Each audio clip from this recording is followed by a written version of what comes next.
We're going to start today with Surely the Presence. It's one of my favourite songs.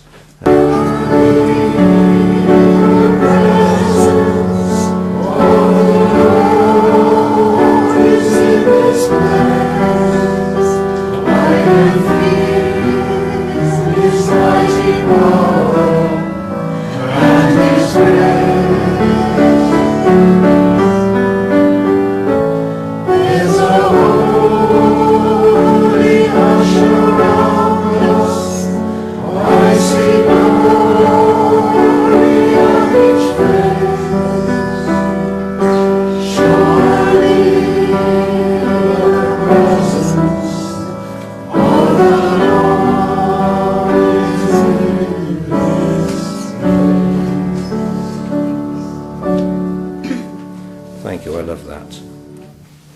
Just have a short centering prayer. So let's just like to close our eyes. And let's just think about what we've just sung. Surely the presence of the Lord is in this place. The presence, that presence is with us always and in all ways. I can feel the mighty power and the grace. That power is always available to us through the grace of God, through the grace of Spirit. Always with us in any moment of self-doubt, any moment of trouble. That power, that grace is always there for us. And with the holy hush, that time of silence we can take for ourselves. And in that time, when we get into that holy hush, that holy space, we genuinely can see every face in our minds with glory, the glory of the Lord shining through. And so the presence of the Lord surely is in this place. Amen. I always see the Burning Bowl service, which is what we're going to do today, as the third part of a kind of a trilogy. We start out with the candle lighting service. In the candle lighting service, as well as talking about Advent, the coming of the Christ, we talk about the 12 powers. And the 12 powers are those things which are manifest in us as a result of the Spirit flowing through from God.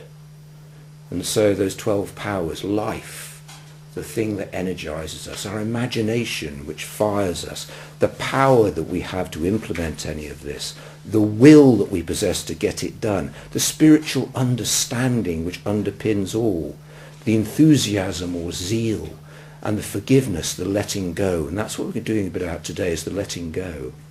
The faith that we have, the love, divine order that everything is always right on our journey, wherever we are, whatever's going on in our lives.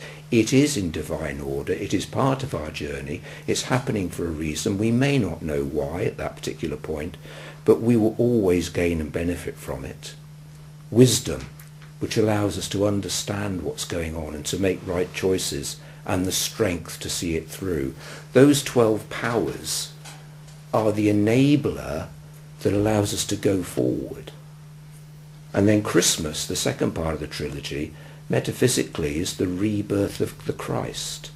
Well, of course, Paul said to us he gets reborn every day. In effect, we're reborn in every moment, because in every moment we can make another choice. But the Christmas time is the time when we step back and have an awareness of that, where most people manage to let go of all of the other stuff going on in their lives and perhaps get together with family and loved ones and give. And we have that sort of time out. So we go from the power within us through the period of Christmas, of the rebirth of Spirit, through now to the burning bowl. And for me, the burning bowl is kind of the practical application of it. Because in the burning bowl, what we're doing is we're going to be writing down the things that are blocking us, burning them, so symbolically and really we are letting them go. And then writing a letter to God of where we want to go to the future. And thinking about the model of consciousness that unity holds. We have the superconscious layer, which is where we're all one with God, we're all connected, everything is love, nothing else is going on. The conscious, where we are today, sat here listening, and where we make our choices. And the subconscious, of course, which is what's making most of our choices for us. The subconscious contains all of our life experiences, all of our memories. And certainly psychologists reckon that 95% of our choices in life are made from that point. But today what we get to do is to use our conscious minds to try and make a different choice.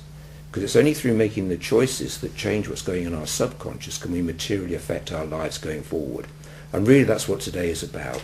Letting go of the past and making some conscious choices for moving forward. So that's what we're going to be doing. And although we're not formally going to read Daily Word out today, it just strikes me as very apposite that the word for today was enrichment. And the affirmation said, divine love blesses all that I think, say and do. All that I think, say and do, divine love blesses it. Exactly what we want to do today as we make new choices to know that divine love is blessing it. It's a special day. It's a special day. I can feel it here in a special way. It's a special day. It's a special day. I can feel it here in a special way. So we start out with the process of releasing. But why do we release? If you think about a glass of water, then if a glass of water is full, you can't put any more water into it. So in order to bring something in, we've got to let something go. And what we're trying to do when we release is we're trying to release the blocks to our good. And all of the blocks to our good are thoughts we hold in mind. They're there embedded in the subconscious. They're thoughts we've had in the past. But we have faith, even if it's only the size of a mustard seed, that there is a greater power. That is love that is everywhere, limitless and always present.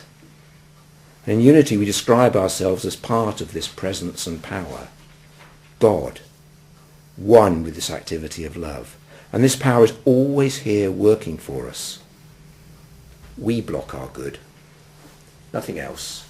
We block our own good.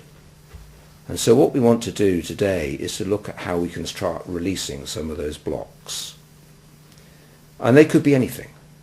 You know your own minds better than anybody else, obviously. So you know what blocks you need to release. It could be that you're feeling afraid or cautious or nervous about taking a step. You may feel limited. I can't do this. I'm not good enough. And the worst of all, from my personal point of view, is judgments.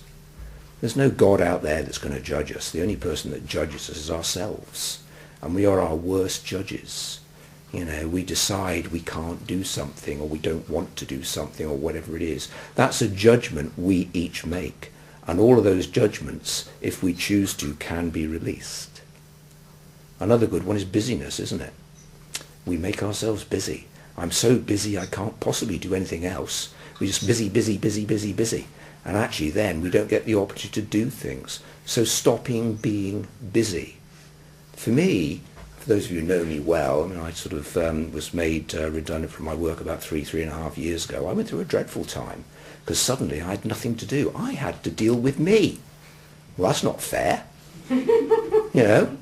I'd spent the previous 60 years avoiding dealing with me. Thank you very much. It was the last thing I wanted to do.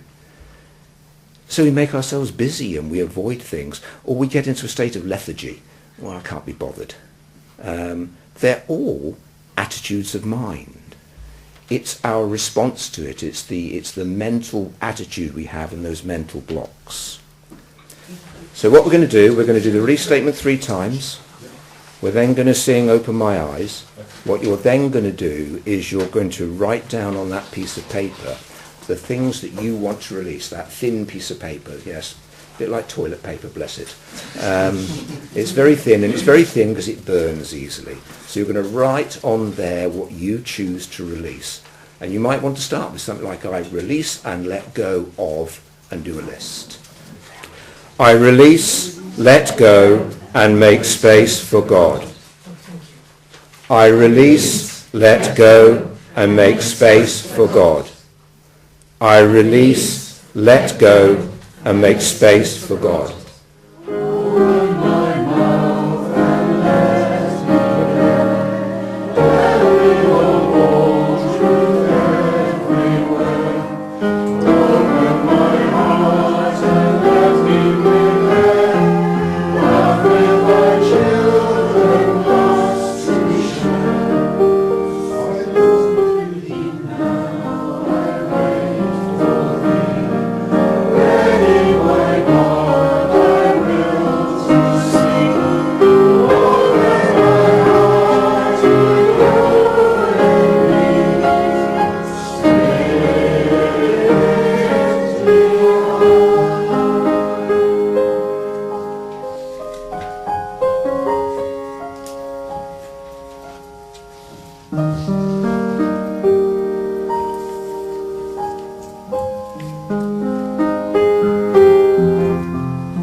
Hopefully that's put in mind we are now free. We're free of the things we've just let go. We're free of those blocks. I'm not going to naively suggest that just by burning a piece of paper they're gone, but this is the attitude of mind we've got to have, that those things are gone, that you are free of them. So over the coming days, weeks, months, whatever you've chosen to release, just reaffirm that. Keep it going and try to keep those things out of your consciousness. Because the important thing now is, having created that space, something else is going to fill it. You can either choose to fill it with something you want to fill it, or something else will fill it for you. Because your subconscious is brilliant at this. It will go and fill it for you with anything it can grab hold of. What we want to do now is make the choice of what we want to fill it with. So in your program it says, I say yes to limitless possibilities. This is what it's about. Life really is limitless. Any limits are the ones we impose on ourselves. Life doesn't impose them. We do. So now this is where we are going to write a letter to God. And the only words I'm going to suggest that you use in the letter to God are to start it with, Dear God. Let's make it very clear that's who we're writing this to. But let's also remember that we're all one. We are one with God. So you can also look upon this as you're writing a letter to yourself, but it's to your higher self. It's to your superconscious self. It's to the self we want to take us down to the right road. And what we're going to be doing in writing this letter is we're going to give thanks for that which is with us now. This isn't a wish for something in the future. This isn't a wish for something that might happen in some far-off flung land that we might visit someday. This is an affirmation of gratitude for something now.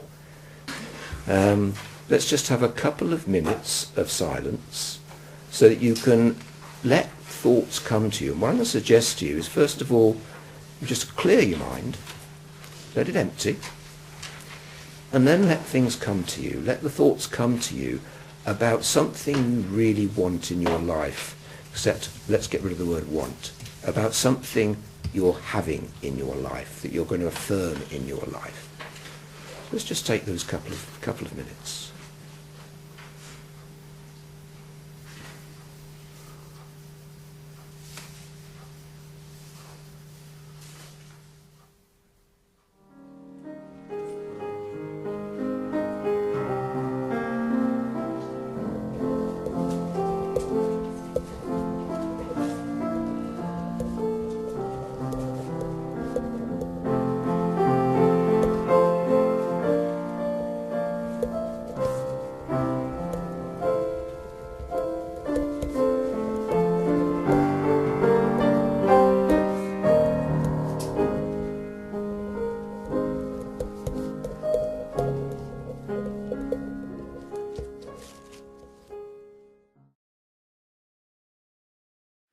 Life seems empty, it is so untrue.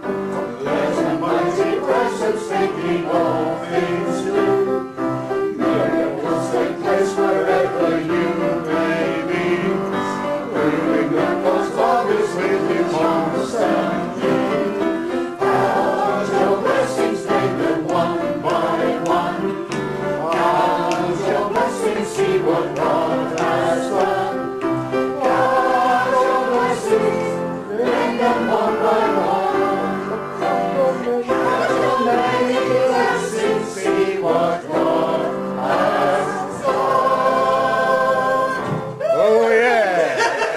To start the new year, all the things we've just been through, it seems very apposite to just read our mission statement together. So if you'd all join me, please. We provide a loving and welcoming environment where we nurture a spiritual way of living. Together with Spirit, we create abundant and healthy lives through prayer, learning, empowerment and joy. We celebrate, bless and appreciate our oneness. Amen. We celebrate, bless and appreciate our oneness. It's wonderful. That was actually put together a few years ago by a group of people from here. It's a wonderful, wonderful mission statement. So we now do our closing prayer. The light of God surrounds us. I am light. The love of God enfolds us. I am love. The power of God protects us. I am power. The presence of God watches over us. I am presence. Wherever we are, God is. I am divine. And all is well.